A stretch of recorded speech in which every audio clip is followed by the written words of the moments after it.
Marjorie Blake stepped onto my farm like she already owned it.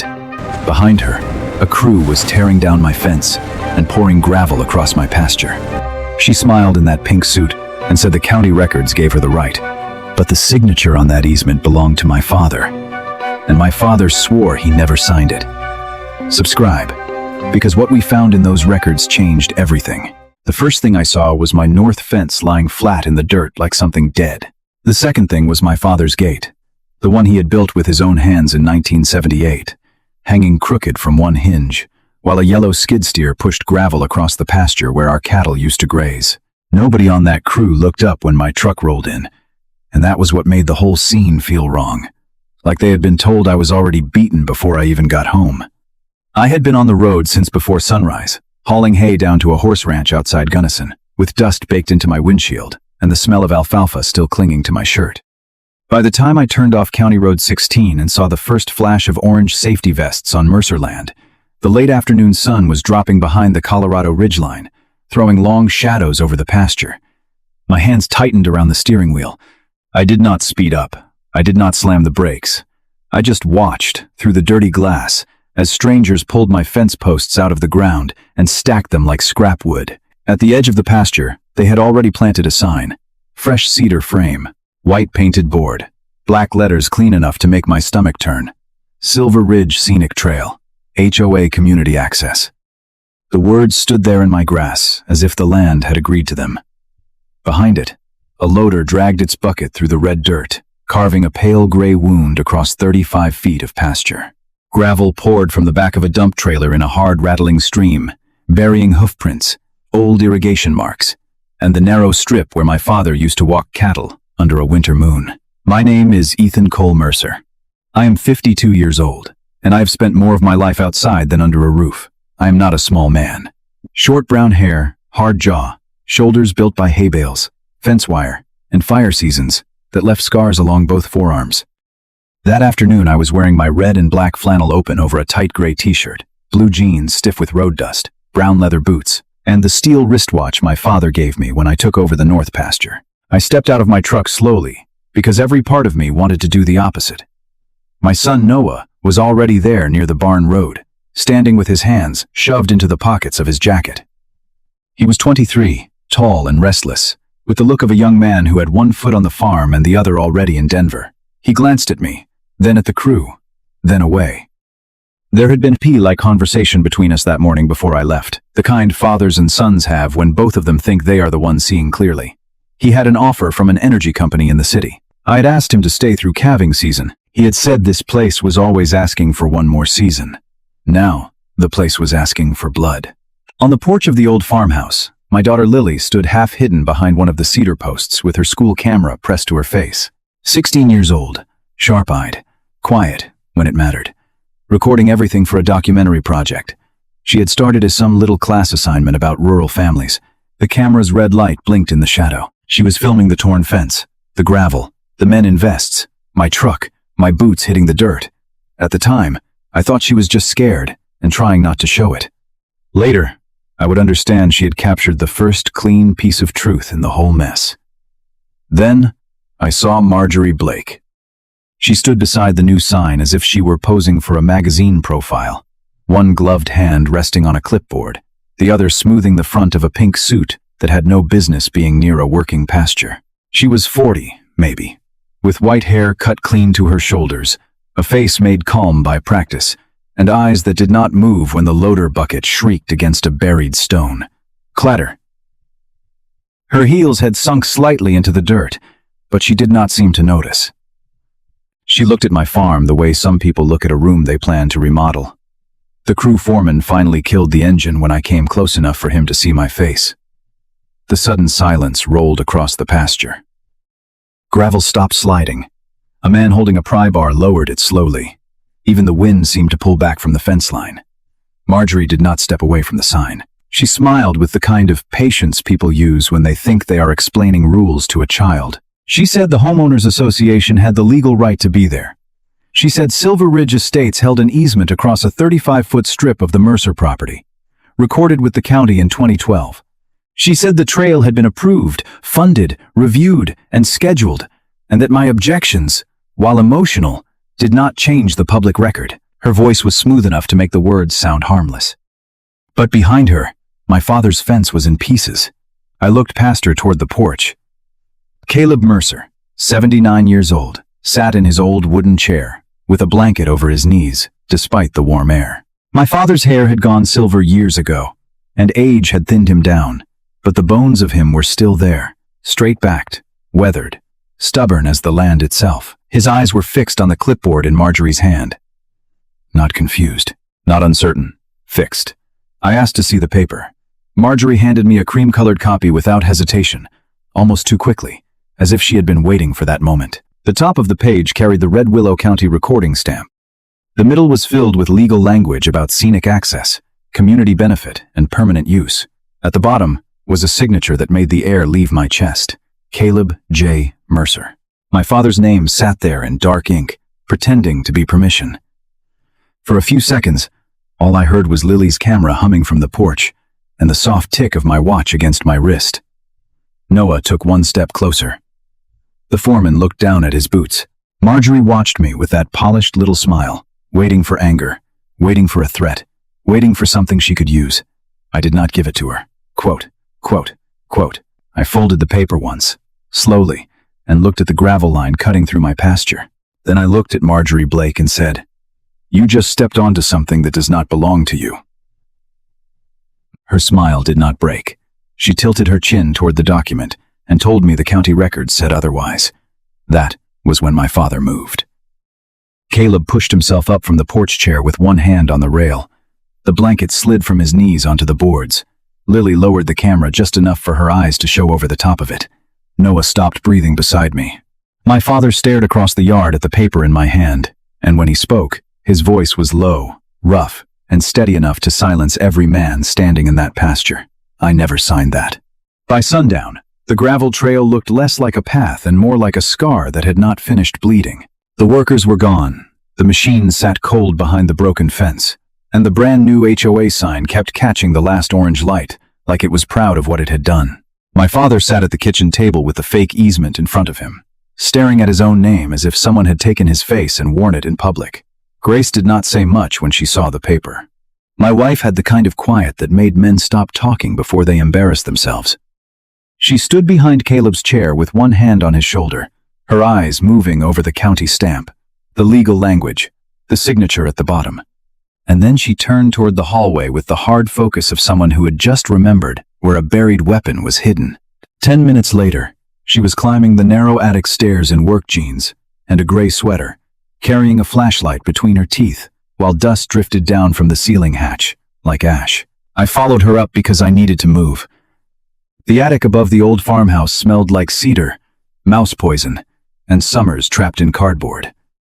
Boxes were stacked against the rafters in crooked towers, each one marked in Grace's handwriting or my mother's older, softer script. Caleb's tax papers, Mercer water rights, cattle bills, survey maps, school records, funeral receipts, the kind of paper trail a family leaves behind when it has stayed on the same piece of earth long enough for the land and the bloodline to start looking like the same thing. Grace opened boxes with a pocket knife and sorted through them on her knees under the swinging attic bulb. She did not rush. She did not curse. She read dates, flattened corners, checked envelopes, and handed me anything that mattered. Below us, the house stayed almost completely silent except for Caleb's chair creaking once in a while and Lily's footsteps moving lightly across the porch as she replayed the footage from her camera. Noah stood in the yard near the torn fence, looking toward Silver Ridge, where porch lights were beginning to blink on one by one along the hillside.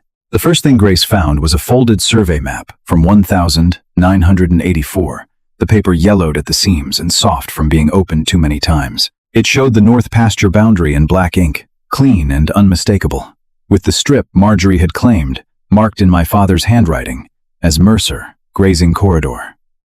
The words hit me harder than I expected. I could see Caleb younger, stronger, standing with a surveyor and a seed cap, drawing that line because he knew someday somebody with money and a view would forget where their land ended. The second thing Grace found was worse for Marjorie. It was a letter from 2011, addressed to the Red Willow County Planning Office, signed by Caleb Mercer, in the heavy hand I had known my whole life. In it, he denied any public trail, scenic access, recreational path, or shared-use corridor across the north pasture. The language was blunt and old-fashioned. Pure Caleb. The kind of letter that did not beg to be understood because it assumed common sense still existed. Grace held it under the bulb, her jaw tightening. The fake easement said Caleb had willingly granted access in 2012, 1 year after he had put in writing that he would never do exactly that. When we brought the papers downstairs, Caleb would not touch them at first. His hands rested on the edge of the table, knuckles swollen, skin thin and sun-browned, the hands of a man who had built too much and apologized too little. His eyes went from the real 2011 letter to the easement Marjorie had handed me, then back again. For a moment, shame moved across his face so clearly that it made me angry in a way the broken fence had not. He was not ashamed of the document. He was ashamed that age had given someone room to make him doubt himself. He whispered that maybe there had been a meeting he forgot. Maybe someone had brought him papers after a doctor's appointment. Maybe he had been tired. Maybe he had signed something he did not understand. The words came out rough, each one heavier than the last, and Noah looked down at the floor, like he could not stand hearing his grandfather shrink himself to fit inside Marjorie Blake's lie. I set the real letter beside the fake easement and pushed both into the light. I told him if he had ever signed away land his father fenced, he would remember it, even on the worst day of his life. Caleb stared at me, and the shame did not vanish, but something behind it steadied. The next morning I drove to the Red Willow County Records Office with the survey map, the 2011 letter, and a copy of the easement in a folder on the passenger seat. The building sat 2 blocks off Main Street, red brick, low roof, flag snapping in a dry mountain wind. It was the kind of place where everyone knew which truck belonged to which family and which family had donated to which campaign. When I walked in, wearing the same red and black flannel and boots, still crusted with pasture dirt, the woman behind the counter recognized me before I reached the desk. Her smile flickered when I said Marjorie Blake's name. She told me the records were public, but the original filing might take time. Her hands moved too carefully across the keyboard. She glanced once toward the office doors behind her, then back at me, and I understood. Marjorie was not just an HOA president.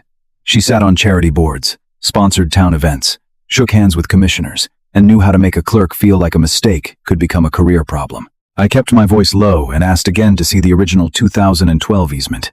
That was when Deputy Aaron Pike walked in. Aaron was broad-shouldered and clean-shaven, with a tan uniform pressed sharp enough for court, and a face that still carried the pale burn scars from the Red Gulch fire 7 years earlier. I had dragged him out of a smoke pocket that August when the wind turned, and the whole ridge went black. He never mentioned it, unless he had to. That morning, he stood beside me at the counter, placed one hand lightly on the folder I had brought, and told the clerk, we were not asking for a favor. We were asking for a public record, connected to an active property dispute. The original came out in a sealed plastic sleeve 20 minutes later. I knew before I finished reading. Not from the county stamp. Not from the notary block, from one letter. My father had always signed the J in Caleb J. Mercer, with a long lower hook, a stubborn little drag of ink that dipped below the line like a fishhook. He had signed that way on checks, cattle bills, birthday cards, and the back of my first Little League photo. On the easement, the J was stiff and short, clean in the wrong way. Copied, not lived. Aaron saw me stop breathing. The clerk saw it too. The hum of the fluorescent lights seemed to grow louder over the counter, and outside the window a pickup rolled past slow enough for the driver to look in. I slid Caleb's real 2011 letter beside the original easement. 2 signatures. Same name. Different hand. The clerk's face lost color. Across town, while I stood under county office lights staring at a dead man's trick in living ink, Marjorie Blake was calling an emergency meeting at the Silver Ridge Clubhouse. Lily would later show me a clip sent by a girl from school whose parents lived up there. Marjorie stood beneath a chandelier in that pink suit, telling frightened homeowners that I was a hostile landowner trying to sabotage community value, that the trail would protect access, increase property prices, and preserve the mountain view they had all paid for. People nodded because fear is easy to dress up as agreement when money is in the room. But in the back of that same room sat Daniel Price, a retired architect with silver hair, tired eyes, and a memory Marjorie had not counted on. He had helped review the original Silver Ridge plans years earlier. He knew where the approved trail ended. He knew it had never crossed the Mercer pasture. At the records office, Aaron leaned close to the plastic sleeve and looked from one signature to the other. He did not accuse anyone. He did not need to. He simply asked the clerk who had submitted the easement in 2012. She opened the intake log, turned 3 pages, and then stopped with her finger on a line. The name written there was not Caleb Mercer. Clara Whitcomb arrived in Red Willow under a sky the color of bruised steel, carrying one black leather case and wearing the expression of a woman who had spent years watching liars trust paper too much. She did not shake Marjorie Blake's hand because Marjorie was not there. She shook my father's hand first, and Caleb looked almost startled by the gentleness of it, as if he had forgotten what it felt like for a stranger to treat his name like something worth protecting. My attorney had called Clara before sunrise. By noon, she was sitting at our kitchen table with white cotton gloves, a magnifying lamp, and a row of Caleb Mercer's real signatures spread across the wood like evidence in a murder. Ethan Cole Mercer. Birth certificate. Cattle sale contract. 2006. Farm insurance renewal. 2009. County letter. 2011.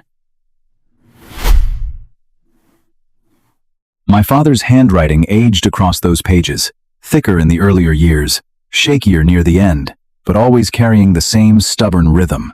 The J in Caleb J. J. Mercer dipped low and hooked back like a barb. The fake easement's J stood stiff and clipped, a dead little mark, pretending to be blood. Clara worked without drama, and somehow that made the room feel more dangerous. She leaned close to the easement, moved the lamp an inch, tilted the page, then compared it against the 2011 letter Grace had found in the attic. Her silver-framed glasses caught the light every time she turned her head. Lily filmed from the doorway, silent as a held breath. Noah stood behind me with his arms folded, no longer wearing that restless look he'd had the day before. Something in him had shifted after seeing Grandpa Caleb doubt himself. The city job was still there, waiting somewhere beyond the mountains. But for the first time in weeks, my son looked like he wanted to be exactly where he stood. Clara finally set down her lens and placed both hands flat on the table. She did not say the signature was questionable. She did not say there were inconsistencies. She said it was not Caleb's signature. Then she walked us through it, point by point, with a calmness that made my skin go cold. The pressure was wrong. The spacing was wrong. The hesitation marks showed up in places where a real signature would move without thought. Whoever wrote it had paused before the M, pressed too hard on the C, and tried to imitate the old hook on the J, without understanding why Caleb's hand made that shape in the first place. It was not a signature. It was a performance. My father stared at the page for a long time. The shame that had sat on him since Marjorie stepped onto our land seemed to loosen, but it did not disappear. It turned into something older and sadder. He rubbed his thumb against the edge of the table and looked toward the north pasture, where the new gravel trail cut across our grass in a pale, ugly stripe. I knew what he was thinking, because I was thinking it too. Somebody had not just forged a name. They had reached into the last strong years of an old man's life and used them against him.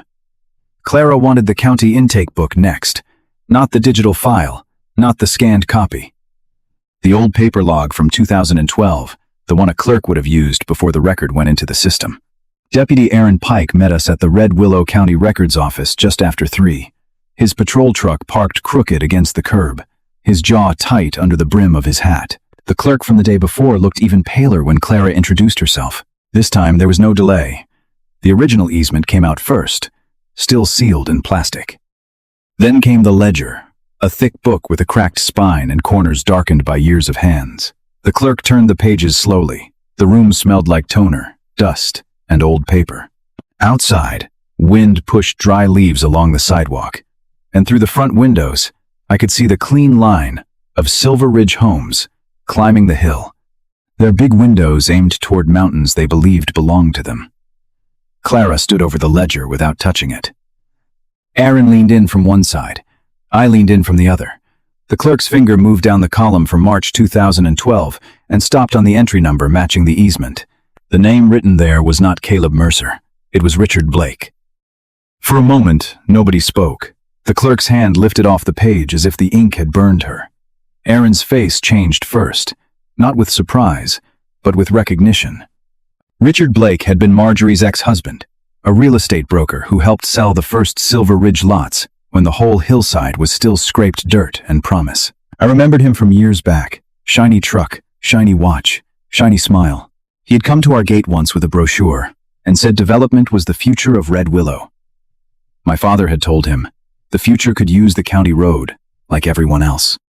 Clara photographed the ledger entry, the easement, the stamp, the notary block, and the filing sequence before anyone could breathe wrong near the evidence.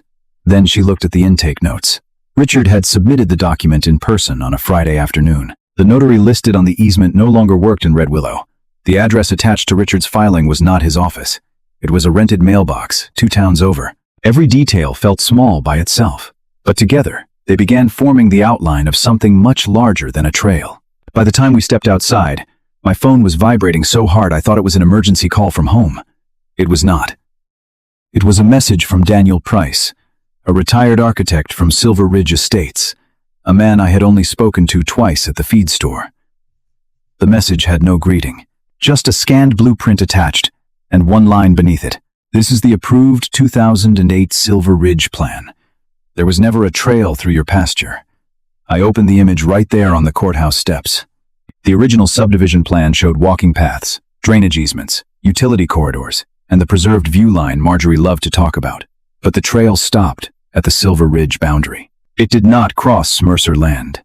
It had never crossed Mercer Land. Noah stood beside me, staring at the screen, and the anger on his face was different now. Not young anger, not the kind that burns wild and wastes itself.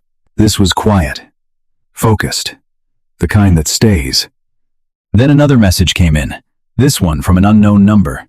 A young woman's voice crackled through an attached audio clip, nervous but clear. She said her name was Maya Ortiz from the Red Willow Gazette.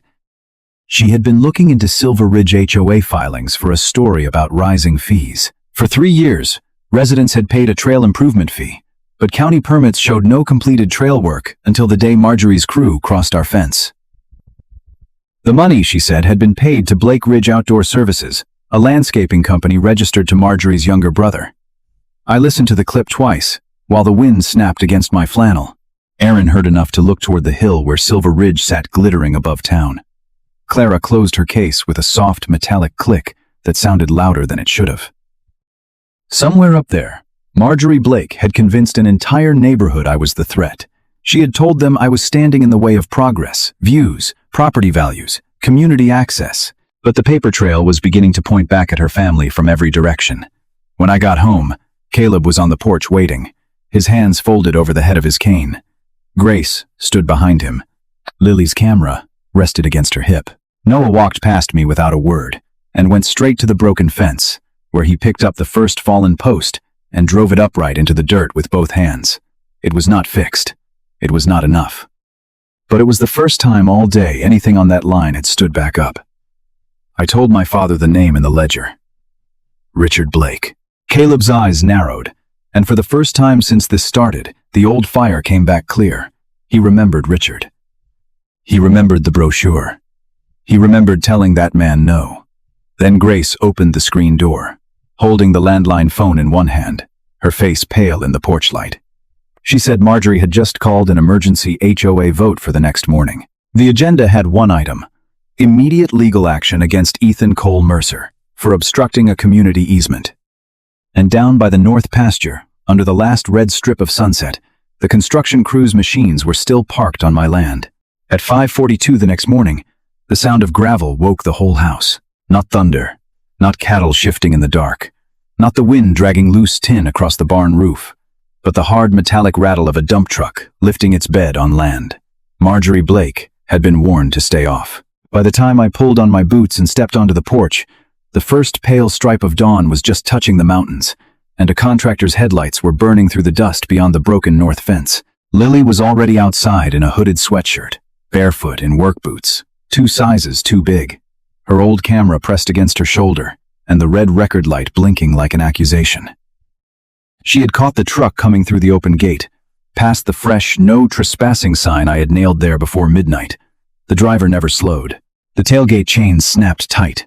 The bed rose, and another load of gravel spilled across the pasture in a pale, ugly wave. It covered the grass, the tire tracks from yesterday, and the place where Noah had stood one fence post back upright with his bare hands. I crossed the yard fast enough that Grace called my name from the porch, but I did not run. Running makes men look desperate, and there were already too many people on my land who wanted me to look that way. The morning air was sharp, the kind of Colorado cold that bites through flannel before the sun remembers its job.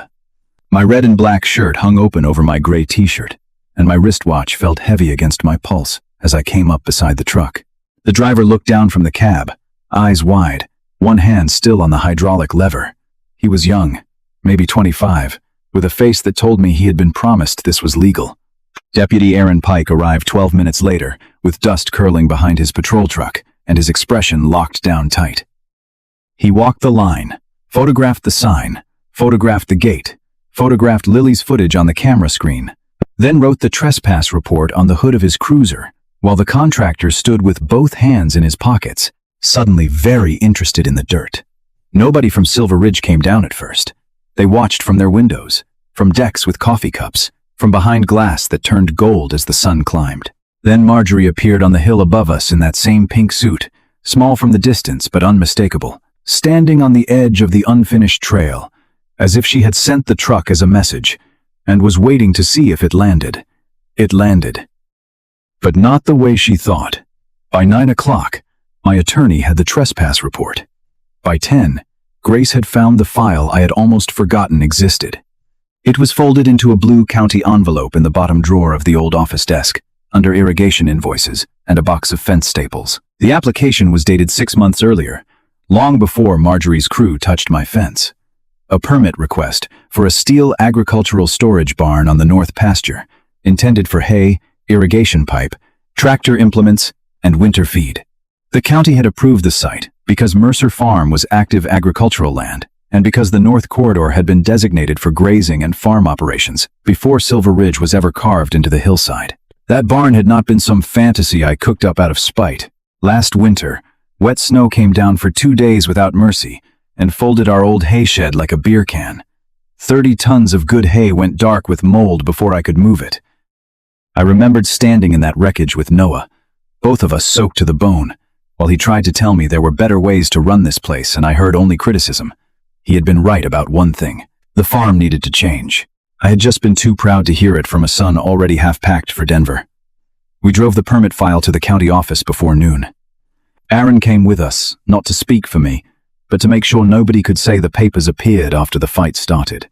The zoning clerk, a man with tired eyes and a coffee stain on his tie, reviewed the stamped approval, the parcel map, the agricultural use declaration, and the structural drawings. He looked at the trail alignment Marjorie had pushed across the pasture, then at the barn site marked in clean black lines. The building belonged exactly where her scenic access was supposed to run. When we returned to the farm, Noah was waiting near the north fence with a rolled set of plans under his arm. He had spent the morning at the kitchen table, instead of checking his Denver emails. He unrolled the plans across the hood of my truck, weighed the corners with sockets from the toolbox, and pointed to the roof pitch, like he was afraid I would swat the idea away before he finished. Solar panels, he said, could cover the south face. Battery storage could run the irrigation pumps. The barn could cut our winter losses and our power bill at the same time. He did not say he wanted to stay. He did not say he had changed his mind. But he looked me in the eye when he talked about the future, and for the first time in a long while he said, "we," instead of "you." So I listened. By late afternoon, the first steel delivery truck came up County Road 16, throwing a long shadow across the pasture. Silver wall panels, roof trusses, posts, brackets, bolts, and rolls of insulation arrived strapped to a flatbed, like the bones of something enormous. The driver swung wide through our gate, careful not to touch the broken fence. Grace stood on the porch with Caleb, one hand resting on the old man's shoulder. Lily filmed every second. Aaron remained parked by the pasture, his cruiser lights off, but visible enough to keep the contractors honest. That was when the first Silver Ridge residents came down the hill. Not Marjorie, not her board, just people. A retired nurse holding a paper cup of coffee with both hands.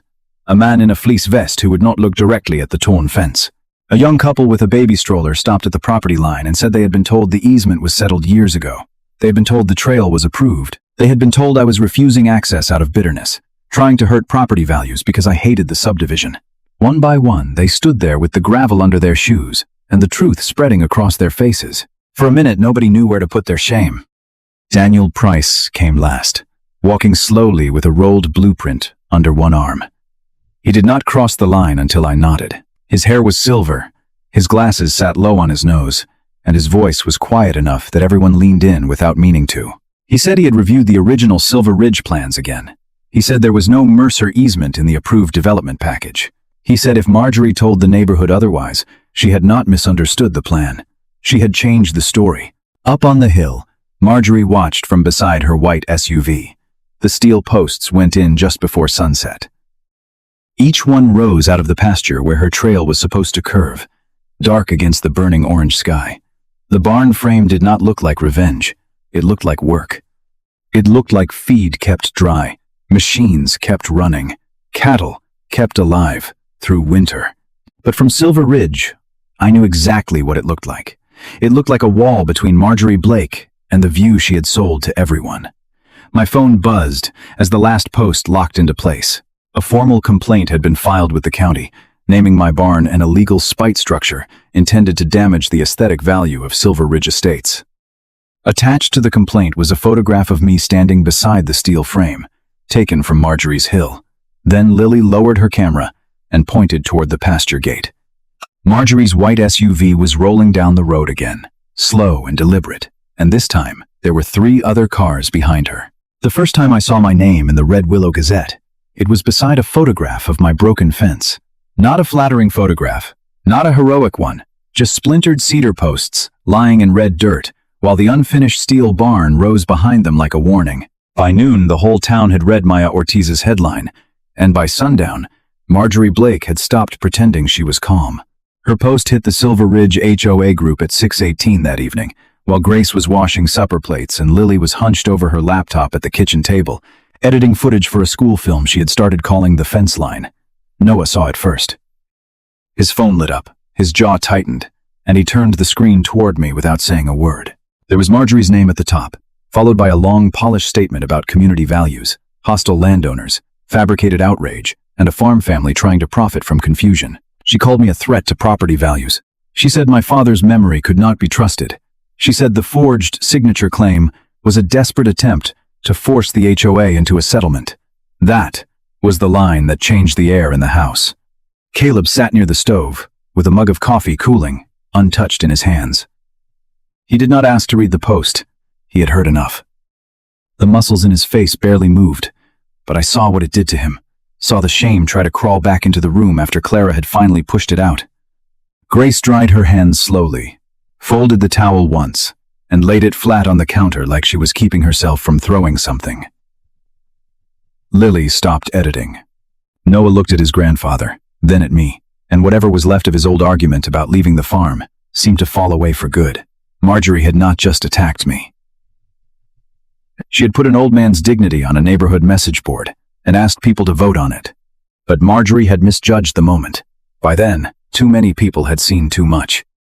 Daniel Price answered her post with the original Silver Ridge plan, the clean 2008 blueprint showing every path, drain, and utility line, and no easement through our pasture. A woman named Rebecca Lyle posted that her family had paid trail improvement fees for 3 years without ever seeing a completed trail. Then another resident posted the same. Then another. Screenshots began stacking up faster than Marjorie could delete comments. People who had whispered for years behind closed doors began typing in public, and fear started losing its shape. Maya Ortiz kept digging. She was young enough that some people had mistaken her for harmless, and patient enough to let them keep making that mistake.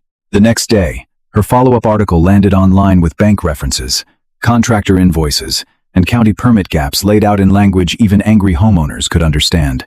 Blake Ridge Outdoor Services had collected tens of thousands of dollars from Silver Ridge HOA for trail maintenance, grading, drainage preparation, sign installation, and landscaping support. What the company had actually produced, according to county records and resident photographs, was a handful of wooden signs, a short strip of gravel, and paperwork that seemed to exist mostly to explain where the money had gone. The company belonged to Marjorie's younger brother. By afternoon, the hill above our farm looked different. Curtains moved. Garage doors stayed shut. People came down their driveways in pairs and stopped before reaching the road, as if the distance between Silver Ridge and Mercer Farm had suddenly become too honest to cross. The steel barn frame stood at the pasture edge, half-skinned now, its silver panels catching cold sunlight. To Marjorie, it was an insult. To us, it was dry hay, stored equipment, winter feed, and the first real conversation Noah and I had managed in months. He had spent the morning calculating solar output across the roofline, pencil behind his ear, sleeves rolled up, speaking with the careful excitement of a man trying not to hope too loudly. That evening, Clara Whitcomb filed her official report. The signature on the easement was not Caleb Mercer's. The report said the false signature was created by imitation from a prior sample, likely copied from a scan or flattened reproduction. County records opened an internal review before the ink was dry. Deputy Pike called just after dinner to tell us the temporary no-contact order had been approved, and that Marjorie and anyone acting under her direction were to stay off Mercer property until the court sorted the rest out. His voice was professional, but underneath it, I heard the same thing I felt. The fuse had reached the powder. At 11:37 that night, Lily's tablet chimed. She had been working late at the kitchen table, the house dark except for the glow of her screen and the small lamp over Caleb's chair. Noah had helped her install security cameras after the second gravel truck crossed our gate. One camera faced the barn. One faced the pasture gate.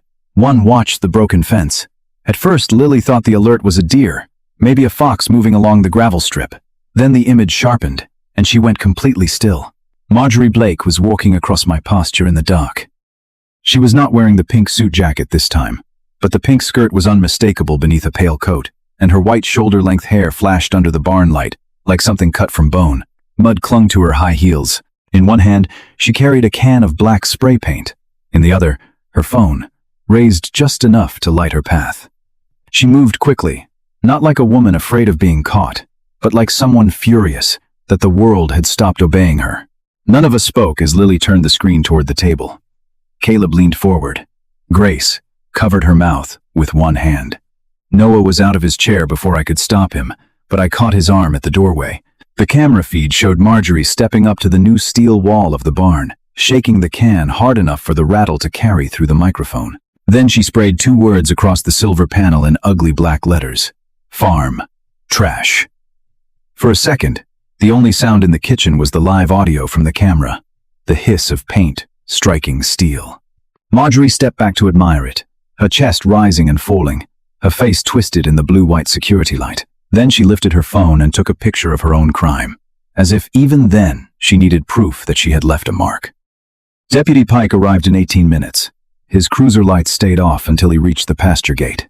Marjorie was still there, trying to wipe paint from her fingers with a tissue that kept tearing apart in her hands.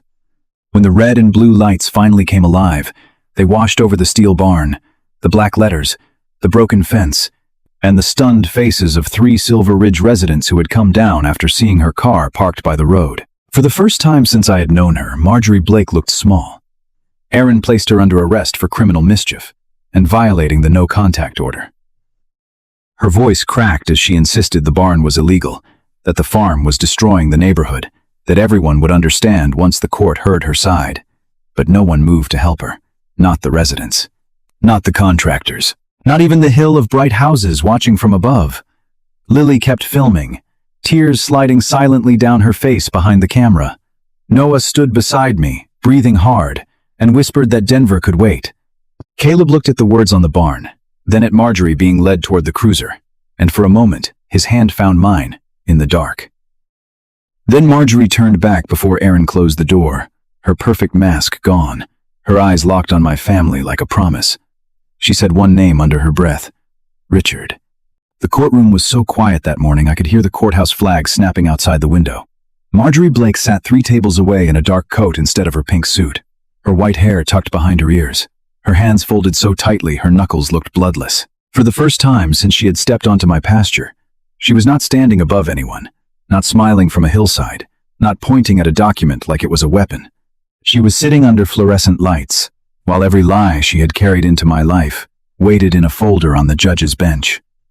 Caleb sat behind me, between Grace and Lily, his cane resting across his knees.